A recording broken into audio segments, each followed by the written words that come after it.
ഞാനിങ്ങനെ എൻ്റെ ഒരു ബ്രൈഡിൻ്റെ വീഡിയോ പോസ്റ്റ് ചെയ്ത സമയത്തിൽ അതിനകത്ത് ഇങ്ങനെ പറഞ്ഞായിരുന്നു കേട്ടോ, എന്താ മേക്കപ്പ് ആർട്സിന് വർക്ക് ചെയ്യാനായിട്ട് എക്സ്പെൻസീവ് ആയിട്ടുള്ള പ്രോഡക്റ്റ് അല്ല ഏറ്റവും ആവശ്യം എന്നൊക്കെ പറഞ്ഞിട്ടാണ് വീഡിയോ തുടങ്ങുന്നത്. അപ്പോൾ ഒരു ചേട്ടൻ DM വന്നിട്ട് ആരാ പറഞ്ഞ പ്രൊഡക്റ്റ് ആവശ്യമില്ല, നല്ല പ്രൊഡക്റ്റിലുണ്ട് കാര്യം എന്നൊക്കെ പറഞ്ഞു.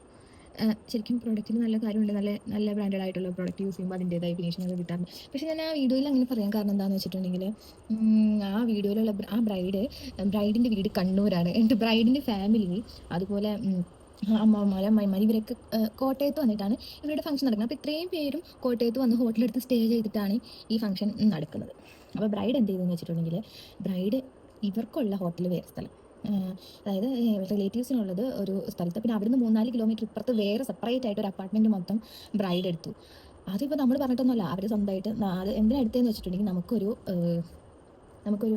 ഡിസ്കംഫർട്ടോ അല്ലെങ്കിൽ അവർ വന്നിട്ട് ഒരു 3000 പേര് വന്നിട്ട് 3000 അഭിപ്രായം പറയില്ല, അതൊന്നും നമുക്ക് ബുദ്ധിമുട്ടുണ്ടാകാതിരിക്കാൻ വേണ്ടിയിട്ട് അവരങ്ങനെ ചെയ്തത്. അപ്പോൾ ഞാൻ അത് ഓർത്തപ്പോഴാണ് ഞാൻ ആ ബ്രൈഡിൻ്റെ കാര്യം അങ്ങനെ പറഞ്ഞത്. ശരിക്കും ചേട്ടൻ പറഞ്ഞൊരു കാര്യമുണ്ട്, പ്രൊഡക്റ്റിൻ്റെ കാര്യം അങ്ങനെയാണ്. പക്ഷേ ഞാൻ അത്രയും നല്ല പ്രൊഡക്റ്റൊക്കെ നമ്മുടെ വാനിറ്റിയിൽ ഇങ്ങനെ വെച്ചിട്ട് ഇങ്ങനെ ഒരു 30,000 പേര് വന്നിങ്ങനെ അതങ്ങനെയല്ല ഇതിങ്ങനെയല്ല അതങ്ങനെയല്ല ഇങ്ങനെ പറഞ്ഞുകൊണ്ടിരിക്കുന്ന ഒരു സിറ്റുവേഷനിൽ നമുക്ക് വർക്ക് ചെയ്യാൻ ഭയങ്കര ബുദ്ധിമുട്ടല്ലേ. എല്ലാവരും ഇങ്ങനെ നോക്കുമ്പോൾ നമുക്ക് ഭയങ്കര പാടാണ് നമ്മുടെ ബ്രൈഡൽ മേക്കപ്പ് ചെയ്യുമ്പോൾ. ഞാൻ അതാണ് ഉദ്ദേശിച്ചത്.